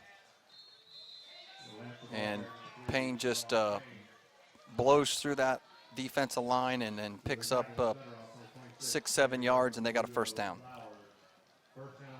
Hawks had the ball for quite a long time there at the start of the third. Lugo Flowers takes that tackle. Now number 21 comes into the game for the Lancers. That's going to be Jack Roots. He's a senior running back, getting some playing time, giving Payne a quick rest. And it's Roots' second carry on the season. He had a carry in the Elder game. And he goes out, and they bring in another running back. So there's a run down the left-hand side. Nice little move there by Garrett Patterson on the reception. There's a quick reception, and 36 doesn't waste any time to get down the line of scrimmage, down the side of the sidelines. And Garrett Patterson picks up. But I think we have a penalty on the play. Hawks catch a break there, because that was a nice catch and run by Garrett Patterson. Patterson caught that, scampered down the sidelines, and he was right around the 30-yard line. Was going to be about a 13, 14-yard pickup. Our officials are going to have a meeting of the minds there. Make sure they know where to spot the ball correctly. They're waving that flag off, Dave. Oh, they're going to take that flag away. I don't know what the call was potentially going to be, but they're saying everything was legal from their standpoint. So Garrett Patterson's catch and long run, yards after catch stands. Lancers are going to be down at the 20-yard line inside the red zone. Coach Haynes kind of went down that way and expressed his displeasure and turned around, and he's standing at the 35-yard line asking the referee what's the deal, and he's not getting any answers. So Brennan goes back into the shotgun and tries to look for something, and Smith shuts that down right now. Jordell Smith is not going to have any of that. His job is to spy the quarterback at this point, knowing that Branham in a lone backfield is either going to pass or run. So they're just targeting. There you see Brannaman takes it. That's a run all the way, and Smith swallows that up real fast. Lugo Flowers there to help out just in case Smith didn't finish the tackle. So nice defensive scheme by Dave Koger's Thunderhawk defense. So Brannaman keeps the ball, fakes it to Payne. He's going to just run forward, take a little bit of beating on that run. Yeah, it looked like a little extra down in that pile. So he picks up about 10 after losing yardage on that previous play. It's going to bring up about 3rd and 3 from the 13. And I'm sure, as you said, the Thunderhawks are getting a little frustrated, and as the Lancer seems to be moving the ball pretty easily on them. And now you got shotgun, got 5 wide receivers out there, and there's the run all the way for Brennan. And he somehow breaks through a big crowd and gets inside the 5, and it's going to be a first down. He just leapt through the Thunderhawk defensive line there. Kind of side-swiped and twisted his body sideways, and we didn't get a hand on him. Yeah, this was 5 wide. He takes the ball, takes off immediately, goes in here, throws a tackler off, and just slides right through for positive yards and first down inside the 5. He's keeping it again. It's all Brennan, and he's just going to dive forward for touchdown. Lancers. Boy, Dave, they made that look easy. They're marking him short. They're marking him just short. Of the His goal knee line must there. have hit on the dive. Second and goal from the 1 for the Lancers there. And they're wasting no time, Ken. They're right back up to the line of scrimmage, about the 1-yard line. Another little high snap. He hands it, fakes it to Payne, keeps it himself, and that was the Zach Brennan show on that drive. That's vintage LaSalle Lancers this year. That's what their go-to right now. Here you go, Zach, little high snap, fakes to Payne, and he just takes off. 2 missed tackles there by the Thunderhawks to shut that down. So what's going to turn out to be a pretty short third quarter, 1 possession each so far. LaSalle's getting on the board with 1:26 left in the quarter. There's the extra point. It's up. It's good.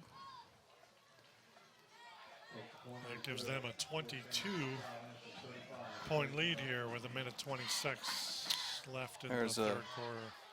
Katona diving through there, little senior pride, trying to do what he can, even just to block a PAT.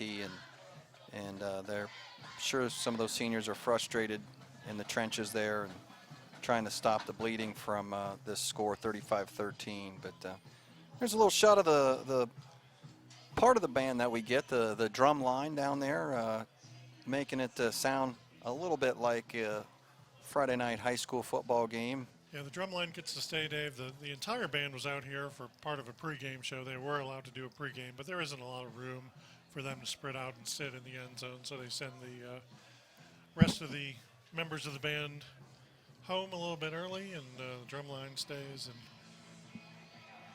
puts a beat to the game a little bit. See, it's getting a little windy out there. See the Thunderhawk flag there waving in the air here on this brisk September night. Yeah, it September should be 11th, about Dave. 72 out there. Nice, comfortable football weather.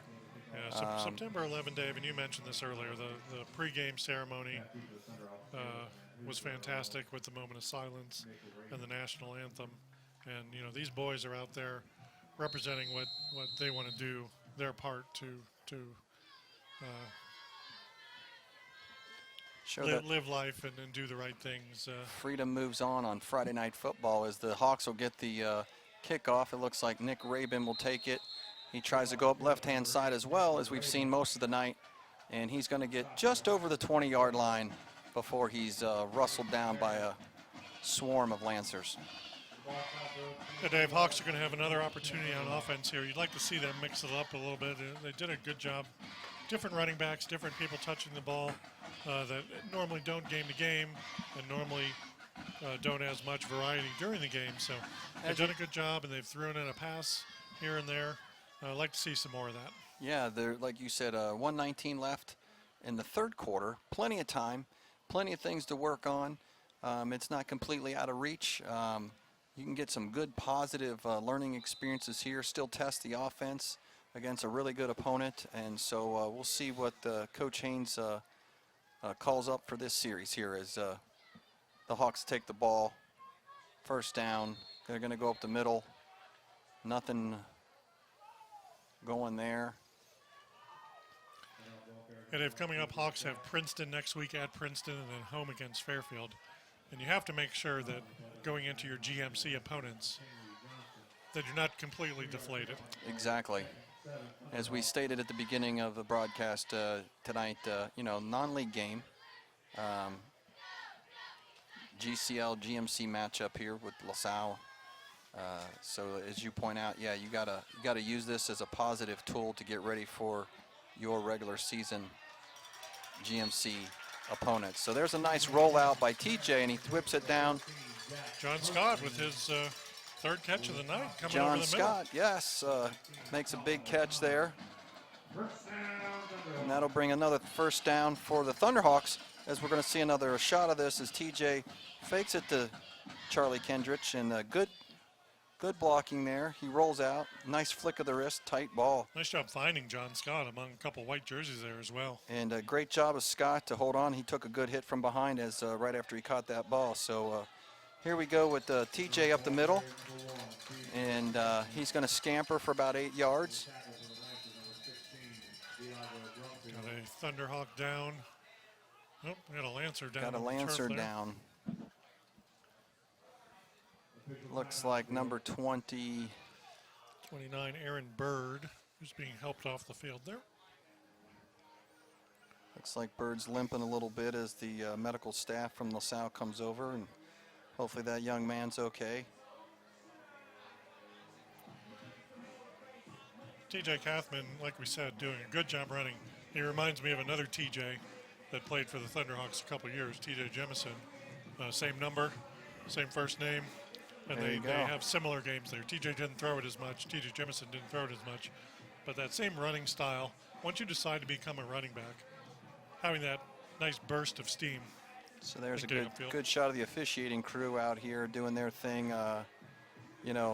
We pick on them sometimes, but we're glad they're out here calling the game, because without them, the game doesn't go on. So we appreciate the officials and what they do to make Friday Night Football happen as well. They've had to adapt and adjust, to new rules, new procedures. Like you said, a little short-handed, so there's not as many people out there.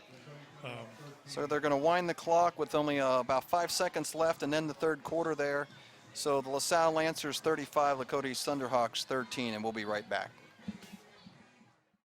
Welcome to the new DDI. We hope you enjoy the new road and the configuration. I would like to take this time to thank the Butler County Engineer's Office and all the other stakeholders who participated in the project. In the early 1990s, when Westchester developers, investors, and entrepreneurs got together to dream of what could be with the Union Center Boulevard interchange, they probably had no idea how it would impact Westchester.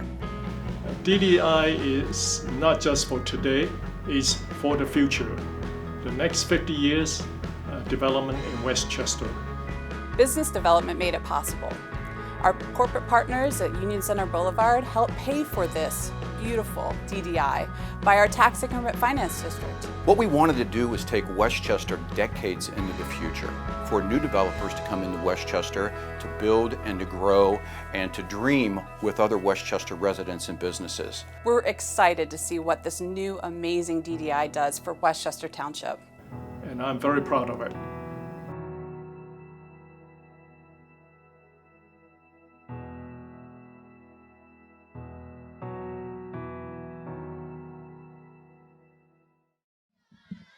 Welcome back to Lakota East High School, where the LaSalle Lancers are doing a non-league game with Lakota East, and they're up 35-13, but the Hawks got the ball and they're on the move at midfield. So there's TJ with a quick flip over to number 19. John Scott again, his John fourth Scott catch of the day. Seems to be a favorite of TJ now, keeps finding him, and Scott kind of jumps up and grabs that ball and brings it down, and that'll move the chains. Scott doing a good job of getting open. Kathman doing a good job of finding him. And good to see John Scott have a game here. I know my son worked with him when my son was a senior. John Scott was a sophomore, and he really enjoyed kind of taking him under his wing. So John Scott's a favorite here. Neat to see as the program matures and these kids get their chance to be out on the field as a starter. So TJ goes up underneath center, hands out off to Smith. He's got his legs pumping. He's moving, going forward. Breaks a bunch of tackles there. Jordell Smith buries his head and gets those legs pumping and picks up about 9 yards, bring it up 2nd and 1. A couple spin moves here. Right here, avoids a defender and puts his head down, a little spin, half spin, and then leans forward for an extra 2 or 3 yards. Stretches out that long body and picks up about 8.5. They're going to call it 2nd and 2. TJ drops back. He's looking. He pulls that down, tucks it. He's going to take a little run. Oh, nice block downfield by number 62. Is that Harry Clute? Harry Clute. TJ just decides there's nothing there. He tucks that and releases his offensive lineman and got a big block because the Lancers were coming up to cut that off on TJ. We're going to see it here, Ken. Clearly looking to pass, and in the last 2 weeks, I felt like he would have thrown that ball. So he's doing a great job making Bam, there's that nice hit by 62. Sophomore Harry Clute. Putting a hit on the linebacker and then letting his quarterback scamper for a couple of more yards. So Hawks have a personnel issue there. looks like they're going to have to burn one of those timeouts early. We saw this last week too, right, where they used some timeouts early in the second half and probably when they needed one. So Dave Clute's in there as the center. I don't know what happened to Cam Haberthier, but we saw the snap go off the ankle one time, and oh, there he is. Speaking of, you see him on the training table getting attended to, but good to see the sophomore come in and make a block. Absolutely. We get a shot there. You were mentioning about the drums and the drum line, but the cheerleaders are here. They're spaced out kind of more in the center of the stadium here where the fans mostly are. But there's that young man. We hope that he's all right as the East medical staff attend to him, and hopefully he can get back out in the game. Looks like maybe a shoulder for Haberthier. So Hawks need to capitalize here. 1st and 10. They're driving. They've got some momentum. So yeah, here we go. TJ goes off wide to the right, throws out to Thornhill, and Thornhill doesn't get much.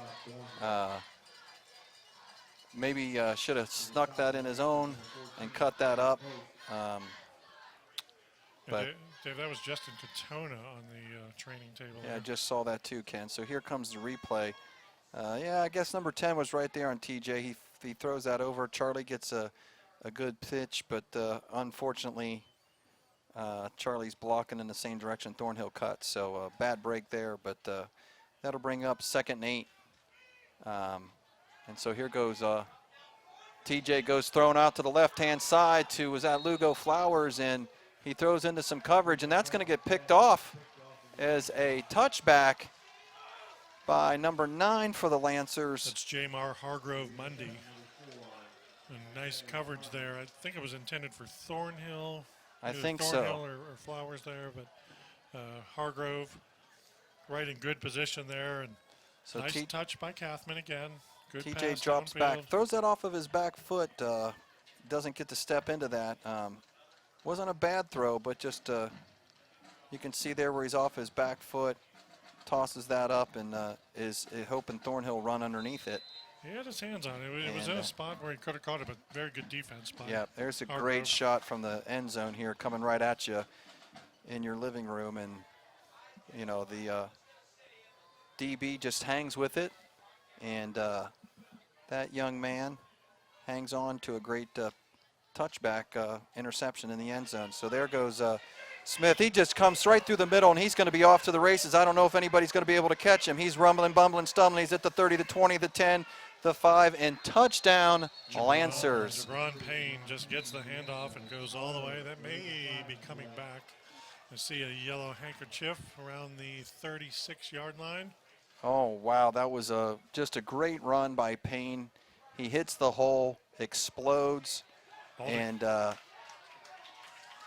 we're going to see the replay here, Ken. Zach hands it off to him here. He just stutters for a second. How he gets through there, I don't know. And there's the holding right there. You see the bottom center of your screen. Yep, right there on number 2. The hold on Caleb Van Hooser. And unfortunately, the Lancers won't like that away from the play. I don't know if he needed that extra, the block there. A little entangled, but no. And there's Payne coming back after that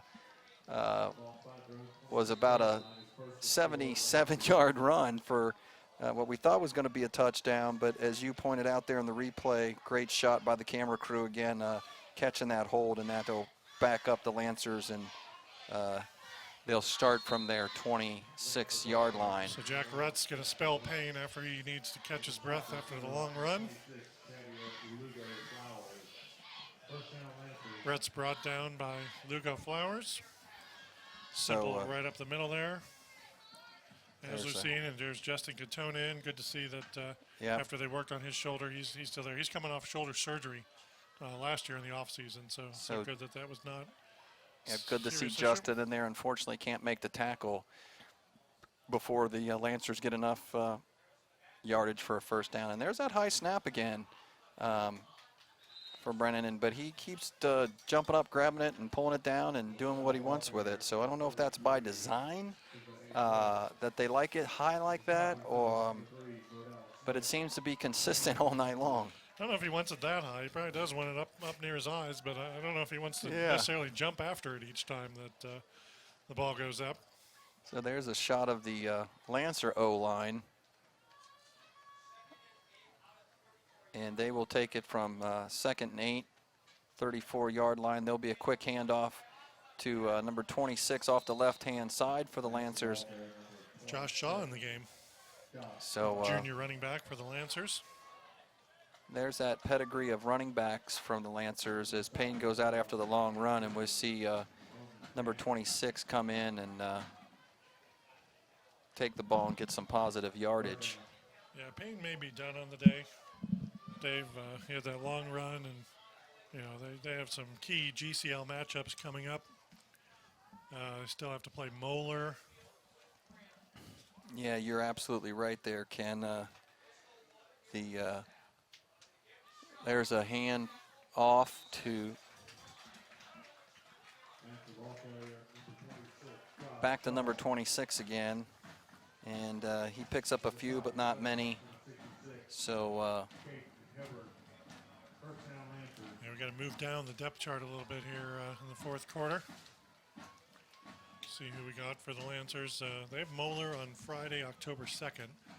They don't have anyone on their schedule. Their schedule, I don't know if it's as up to date on the website here, so we don't know who they play in the next couple weeks. But So they got East tonight, and they've got DuPont Manual coming up from Louisville next weekend.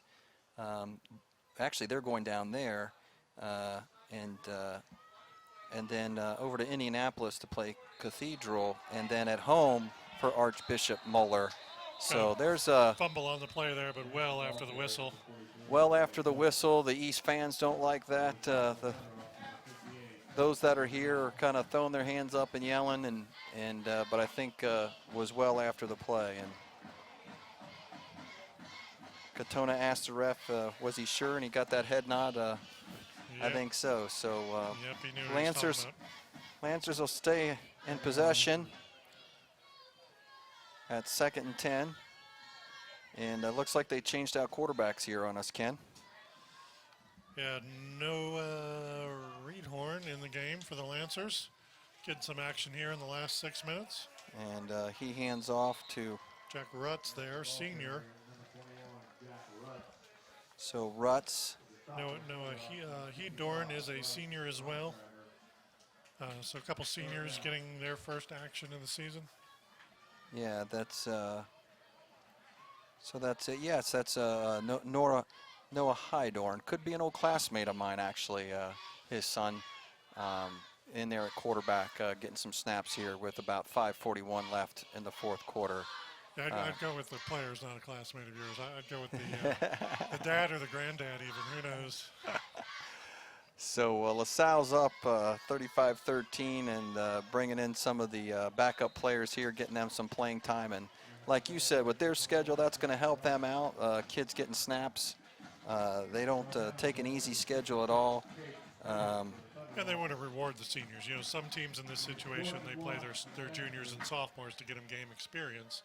But you also want to reward the kids that have been there in your program, showing up to lifting, getting good grades, doing all the right things, and getting in the game.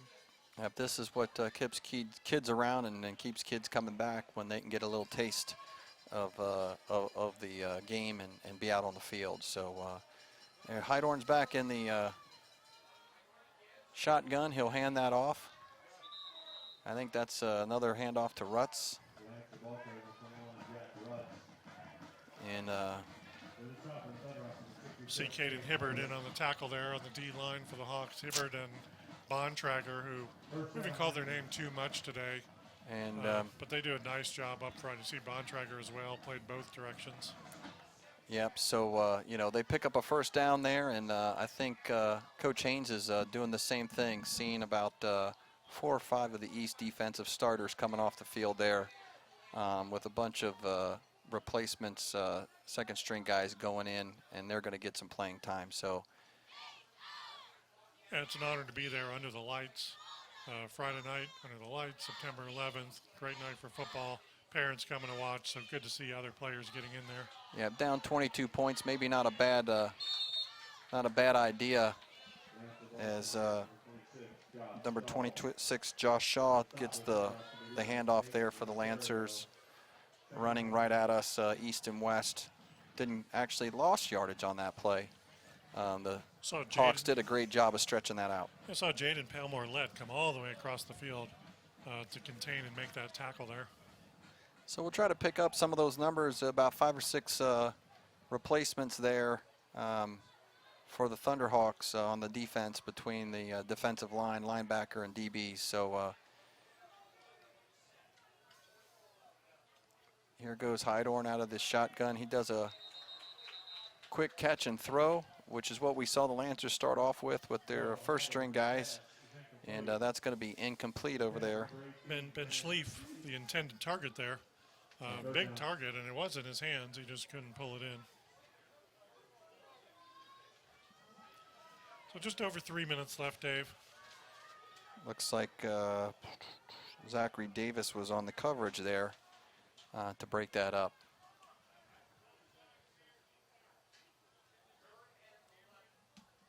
So like I said, down 22 points, East is. The Lancers aren't in any hurry. They're letting the play clock run down. There'll be a quick throw out to the flat from Hydorn to number 45. Looks like Kyle Crewman, another senior in the game. For Kyle the Crewman. A lot of senior backups. Haven't called his number much tonight, but we'll see a replay here of I think we're going to have a penalty on that play too, but here's the replay, Ken. Hydorn just gets that ball, throws it out in the flat, and he scampers down the left-hand side. Would have had a first down after about 12-yard pickup, stepped out of bounds, but that's penalty is going to back the Lancers up to the 47-yard line. They're 47, so midfield, back out of East territory on the Lancers side of the field. And with 3:02 and the clock running, the Lancers are in no hurry. Like I said, they're going to watch that play clock and see what they can get on this 3rd and long. Hydorn hands it off to, wow, was that Rutz or nope? He goes off to the right-hand side, number 26, Shaw again. And he showed us some jets there, Ken. Yeah, he turned, young man turned the corner, went right off tackle, and got about 15 yards on that carry. Yeah, the junior showing the coaches for LaSalle what he's got. Like I said, there's a pedigree of running backs out of LaSalle, and he just scampered down for about 15 yards and picked up the first down just when East thought they were going to get the ball back, which would have been nice to see on the offensive side and get some of those replacements for Lakota's offense in there and let them get some playing time. And so hard count's going to give LaSalle an extra 5 yards here. It's interesting they're letting the play clock down because you have players that normally don't play. You'd think you'd want a couple extra snaps here rather than running it all the way down to 5 seconds. You know, the game's in pretty much Lancers' control. It would take quite a miracle for the Hawks to pull this one off. So Hydorn takes it from the shotgun, hands it back over to Shaw. Shaw's scampering again on the left-hand side. He's a tough tackle. The Hawks finally wrap him up after a short gain, but I see another penalty flag. Another penalty flag. Way in the distance. That flag had some distance on it. So I got a hold there on the Lancers. So you got a mixture of players that don't play a lot. You know, I don't know if LaSalle wants to score. They want their players to do a good job, but they don't want to run up the score on a friendly GMC opponent. So, you know, not that they're holding intentionally here, but the officials are going to make sure that the game doesn't get It's going to turn a 2nd and stage, 5 into 1st and 15. And hopefully the Hawks can do something here with their second string defense, with the second string offense for LaSalle. And Hydorn is back in the shotgun. He was getting ready to call the play and look back over to the sidelines, and there's a change up here. So he's got 4 wide receivers with 1 running back. He sticks it in his belly, and I think that was Rutz, and the Hawks said that ain't going anywhere. Yeah, he was met by the line by a couple Thunderhawks, Ethan Evans, as well as Zachary Davis, in on the tackle. So London Walker in there, 71. Saw Stephen Addison in there, defensive back. I think Walker's at that nose guard position and filled up that hole quick. So Harrison Buckheit is also in there. 2nd and 14. He gained about a yard there. The bad thing, though, is the clock's rolling right here at about 1:15. Like to see the Hawks get the ball back and run a few offensive plays with their group. Yeah, I don't know if the Lancers are going to allow that to happen, but Hydorn keeps it. He tries to go up the middle, not a whole lot there. Picks up 2 yards. It's going to bring up 3rd down. 3rd and 12, just under a minute left. 3rd and 11, call it. Enough time for 2 more plays. Yep, and if the Lancers want to, they won't have to even punt this ball. The Hawks have 2 timeouts, electing not to use them. Again, friendly opponents here. Expect a little inside handoff again, I would assume. And then we'll let the clock run out, and that should be the ball game. So Hydorn is in the shotgun. Roots is way back. He's just going to take a knee just inside the 40-second play clock with 17 seconds left. Shotgun version of the victory formation. Yep, he's going to take the knee and just going to let the clock bleed out here for the end of the 4th quarter and the final of the game. So, wow, we had a lot of excitement early on, Ken. It's a short season this year, so don't know if we're going to have another broadcast. Hopefully, maybe in the playoffs or something if it rolls through here. But it was a great time with you as always in the booth, and the guys in the truck and the cameramen always do a great job as we see the final here at Lakota East. Hawks Nest, LaSalle 35, Lakota East 13.